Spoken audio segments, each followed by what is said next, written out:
history of ALS, we can find a genetic cause about 10% of the time. Mm. So most people, when there's no family history, we don't have one single genetic cause that's the reason for why this developed. Mm. For most people, it's what we call multifactorial. There's more than one factor combining to cause your risk. Teeny tiny genetic risk factors can be part of that, but we can't test for those for the most part yet, because those are really hard to identify because it's not the sole cause of disease, it's one of a million things that's contributing, right? And so the things that we can mostly test for are genetic differences that by themselves cause really high risk of developing disease. And we only find those about 10% of the time when there's no family history. And so I know from your family tree, we talked about your mother had dementia with some behavior and personality change, which was like, could that be related? Could it not? We don't know, but that was the only thing that really stood out. And so what we did was we tested for the 30 or so most common genes linked to ALS that we know about right now. And so that test result came back what we call not diagnostic. It did not find a clear genetic reason for why you've developed your symptoms, okay? The C9orf72 gene, which is the most common genetic cause of ALS, was totally normal. As was the ataxin-2 risk factor gene. Those are the two that reported separately because they looked at the size of the gene, not just the spelling code. But then the third test that was done is what we call a panel, which looks at all the rest of the genes at the same time because it's just concerned with the spelling, not the size, so they can look at a bunch at the same time. It's basically like running spell checker on a Word document, looking for any typos in the genes. And so when they did that test, they reported one uncertain finding, what we call a variant of uncertain significance. What's uncertain about it isn't whether it's there or not. We know that you have a difference in your DNA code compared to what's normal, compared to the reference. But we all have tons of differences in our genes, and most of them cause no problems at all. What's unique about the uncertain finding that they reported for you is not only is the meaning of the variant uncertain, the meaning of the gene is kind of still uncertain, okay? They included that gene on the panel because there's one difference in that gene that's been linked to increased risk for ALS in more recent literature. And there are some clinical drug trials that are actually working to try to target differences in this gene because we think it's part of the pathway that explains even non-genetic forms of ALS. Could differences in this gene be a good treatment target? And so that's why this testing lab has included this gene. But there's still a heck of a lot left to learn about this gene. Like I said, it's more newly described. And so most of the variants found in this gene are going to be labeled uncertain because there hasn't been a lot of work on the gene itself yet. And so whenever we have an uncertain finding, we keep an eye on it over time. As more people get tested, as more research is done, the lab may be able to issue a new report that says, actually, that's benign, or actually we are concerned that this could be, contributing to increased risk. At most with this gene, if it got reclassified in that direction, we'd be calling it a risk factor, not a sole cause. So what this means for family in the moment is there's nothing we would recommend family members test for, because this could be totally unrelated, this could be totally benign.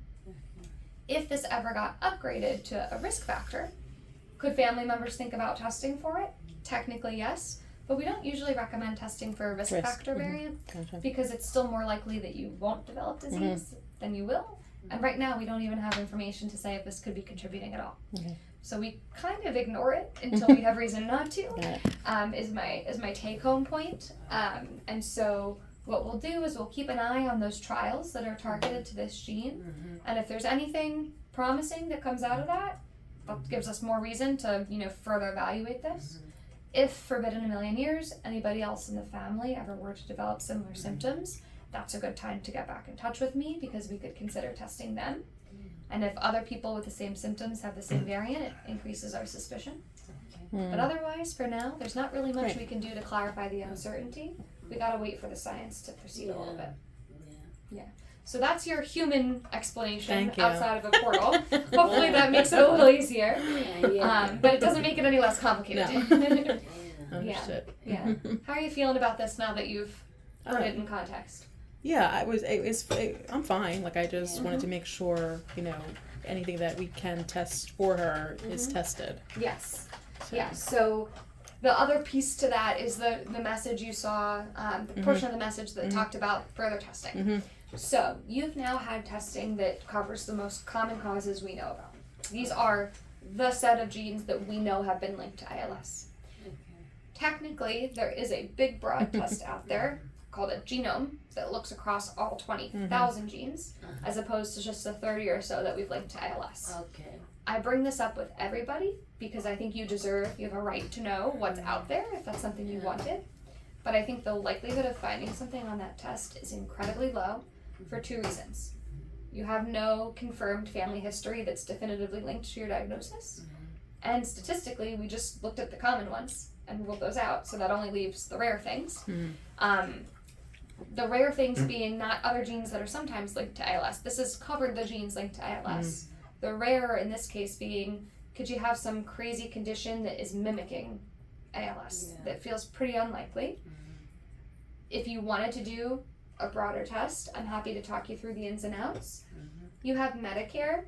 Unfortunately, Medicare denies coverage for this test, and so the self-pay rate, not going through insurance, ends up being cheaper than trying to go through insurance. And cheaper, in this case, is still a little over $2,000. That's why we don't start with this test, right? We start with the focused look at the most common ones that comes back faster and is more cost effective. What's involved in that saliva? It's another cheek swab. It takes about 4 months for it to come back. If it's something you want to consider, you certainly can. Is that part of helping with research? So this has nothing to do with research. This would purely be for your clinical care. The data is not linked to any research in any way. So I want you to think about you and what you want, and don't think about helping others in this case, because this is purely about you and what you want. So we'd have a better chance of hitting the lottery than figuring out something like this.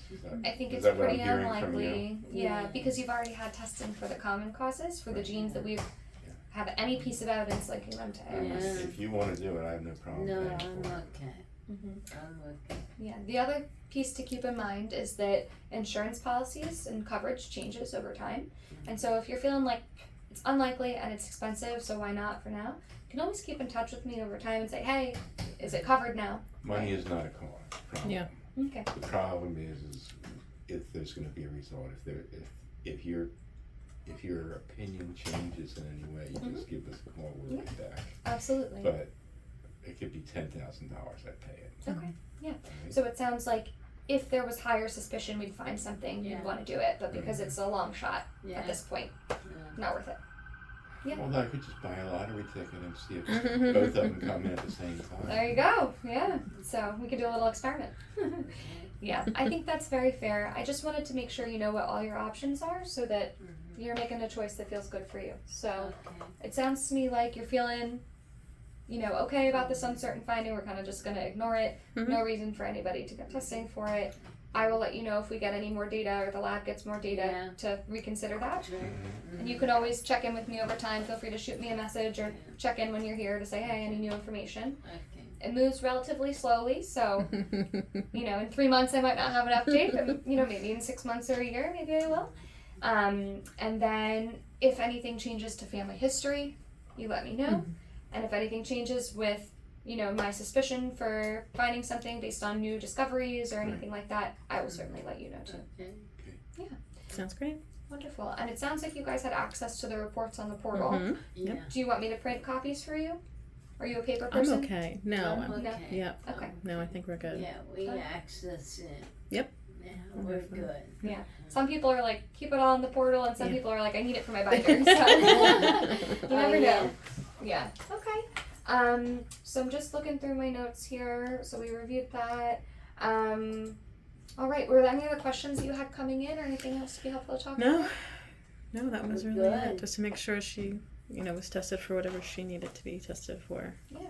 Okay. Well, I think And we anything answered that would that. help the Yeah. boys. Oh yeah, me and my family. Yeah. Yeah, of course. So nothing was found that increases risk for family. No one should be doing anything different about their health care. No one should be getting any specific genetic testing, but if anything changes, we will mutually update each other. Okay, great. All right? Sounds good. Thank you. Of course, I'm glad that we were Thanks. able to squeeze in a visit.